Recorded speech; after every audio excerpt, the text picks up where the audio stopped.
Okay. Hi, Ian. How are you? Welcome to the show. Thanks for having me. This is fantastic, and I'm just happy to be here. Well, it's nice to have you here. And I know you're here to promote your book. Your book is called Wrestling with Empathy, which we'll get to in a second. Before we get to that book, have you published other books or is this your first one? Well, this was my first one, and it was a labor of love, so to speak. It kind of came out of a challenging period for myself, and sometimes you just got to write. So that's kind of where it came from. And now my head's going towards a more joyful spot, and I'm starting to write some children's stories as well. This book came out of, tell us a little bit about that. I'm looking at your bio. It says, uh, were you primarily a preacher? Was that your occupation? Yeah, I've been a minister for the last 15 years in the Anglican Church of Canada. In the States, that would be I don't know, there's a Episcopal different Church or name. something? Yeah, that's the one, the That's the one. Episcopal Church. Okay. Yeah, yeah. I like to affectionately call it the no Pope and half the guilt, kind of where my roots are there. But I don't think it's a secret to many, at least up in Canada, that the church is not doing terribly well. And so for the last, basically since COVID, we were doing fine. We were kind of hopped along, and then all of a sudden, attendance dropped off the planet. And myself, I've just actually been recovering from a bit of burnout myself. And a lot of that recovery comes from a healing, right? So in the process of healing, I've been, um, well, writing is one of them, and using my voice to speak to people, and it really is quite kind of close to the heart, at least for me. And I think things like empathy and accountability and that are kind of close to God's heart too. And I just see a need in the world and took the inspiration and ran with it. Did the reason that people dropped off in attendance for church, was it because of the lockdowns that people just weren't allowed to go to church? Or was it something else? Yeah, it was part of it. At least in Canada, the I don't think it's a secret that the most churches are aging, and especially the older population are very health conscious. You don't want to take risks with that. And of course, I wouldn't want that either. So what happens is when the COVID hit, everyone took the time off. We did our social distancing and re-engineered the church and this, that, and the other. But along with people staying away means your active volunteer base, which is how you get things done, they dwindle as well because they don't want to engage. They're not prepared. And you can't really push people to get into what they don't want to do. So it's a push pull. And quite frankly, most of the churches haven't recovered since COVID. I mean, some really have, but a whole lot of others haven't. So, like, if you had a church of, let's say, 100 people, you're probably looking at 60 to 70 people at the most right now. And a lot of that's just because the habit's been broken. Not that their faith has gone anywhere, but it's just the human. I don't want to go to a space where I might get hurt or sick. And then, you start to drift into other places. And I think that's what happens with a lot of church. And then, of course, all of your angst that you may have had in there bubbles up too. And that puts another reason not to go. But that's been sort of there. People have lots of time to extra reflect on themselves. Sometimes you drift away from your spirituality, and especially if that's been grounded in the community that's been forced to stop. As an aside for myself, I can still remember the day that I was called and told, no, you can't open your church, and we'll tell you when you can. I went to the church because someone had to literally say, we're not open, it's not safe. And I had to turn people away from church. And a little piece of me died inside because for me, people were looking for sanctuary. They were looking for a connection to stuff that was bigger at that time, which is literally what the church is supposed to do. And that hit something inside me that, well, it furthered another issue. So as you can tell, it's still a little bit raw, but it's just what it is. Did you ever consider doing it online during the COVID crisis? Oh yeah, I recorded services throughout the entire thing. Myself and a colleague, we got together and we posted videos. We did an abbreviated service together. We had it recorded and put a little bit of production value behind it, which was all very nice. But it's kind of like spiritual McNuggets. I mean, they're very nice once in a while, but they kind of can't live off those things. And if you are, you get really sick, right? So after a while, that kind of happened, is where people got, it's like, okay, we want to be in person with what we're used to. There's something about the building, there's something about the music, there's something about participating versus watching. And it's just that's churches are built, right? So like you put the band-aid on, you keep it going, and then of course it starts and stops until it's over. And all of that just sort of untethered everything. But you do the stuff. So I was working probably double throughout the COVID space just to do the research and the work and all the other bits. And that's what happened through COVID. That's 5, 6 years ago, whatever it is, right? But yeah, it was a challenging time for sure. So during that, or out of that, I should say, this book came, and you've got it broken down into three parts, which I want to hit each of these three parts. Before we do that, though, what is the difference between empathy and sympathy? Can you define that first? That's a fantastic question. Empathy is one of those places where it comes from your heart, right? You actually want to connect with the person, not just say nice words. You want to, how are you? You follow up.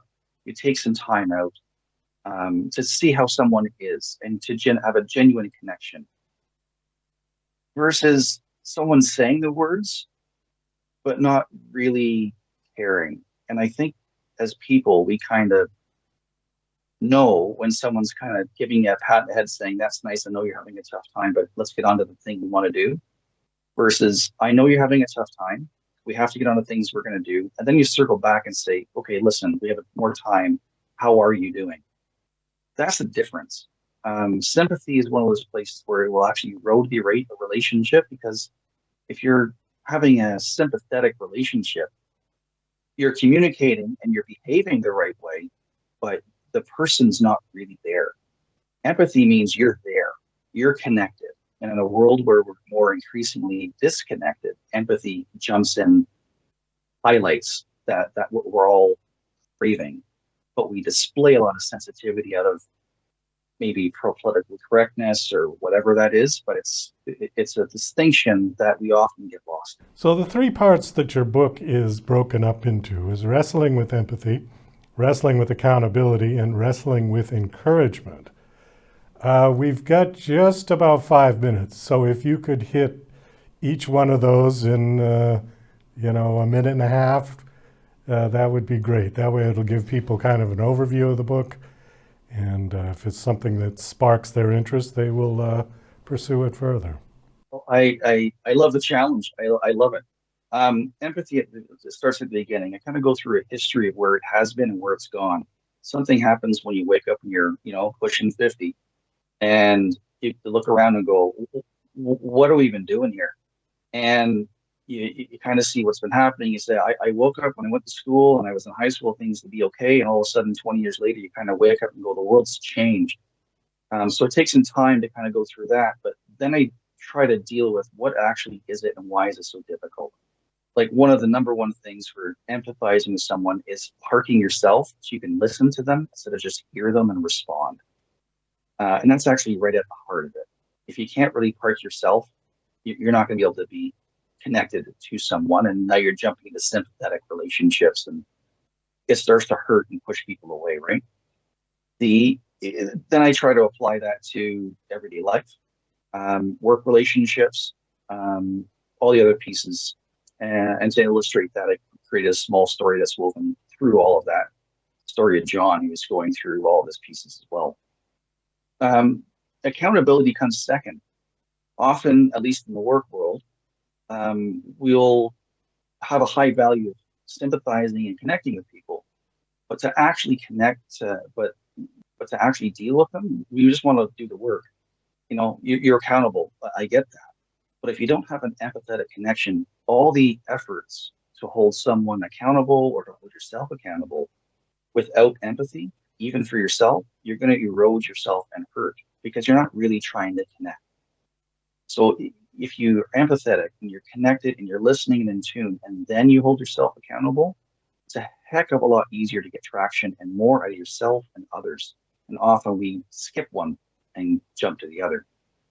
Lastly would be encouragement. If you go and tell someone, hey, well done, but you haven't connected with your heart and you're not authentic and holding them accountable, they're really not going to want to hear the encouragement.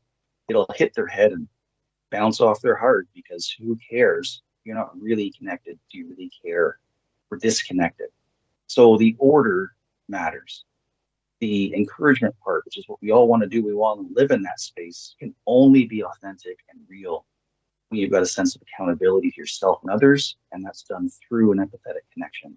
While you were talking, I've been watching the news today before we got on with these terrible fires in LA that are just raging through. I don't know if where are you? Oh, I'm up in Canada, up near Oh, okay. Toronto. Oh, you're nowhere near That's them. okay. Okay. No, But, no, just tell me about it first. and, I have a lot of friends in LA and, so I've been a little bit concerned. I'm at the sympathetic point, I think, going back to our definitions, because there really isn't anything I can do. I'm in Las Vegas, which is 300 miles away. I don't think it would be in anyone's best interest for me to jump in the car and go there. In fact, that would be sort of antipathetic to the whole thing because I'd just be in the way. So, yeah, I mean, as bad as I feel, that I really can't do anything. And so I'm stuck in sympathy, wanting to be to be That's empathetic, I where guess. the thoughts and prayers comes in, right? It's like I can't do anything, but I can think about you and pray for you. Well, Yeah. that's nice. But at the end of the day, if you want to empathize and connect with someone, you may seek out something like a GoFundMe page. You might follow up with a local senator or congressman and just say, what are we doing to support them? Like there is something that can be done. It doesn't have to be huge. It doesn't have to come directly from your hand, but some sort of action beyond the thought is how we engage with empathy with someone, even if we don't know them. You don't need to have your name on something. You don't have to see the impact, but boy, if you're doing that and you're connecting and doing something, it hits you deeper than it does seeing it in your hand. If you're blessed enough to go and have something in your local town and you drop what you're doing to get involved, even better.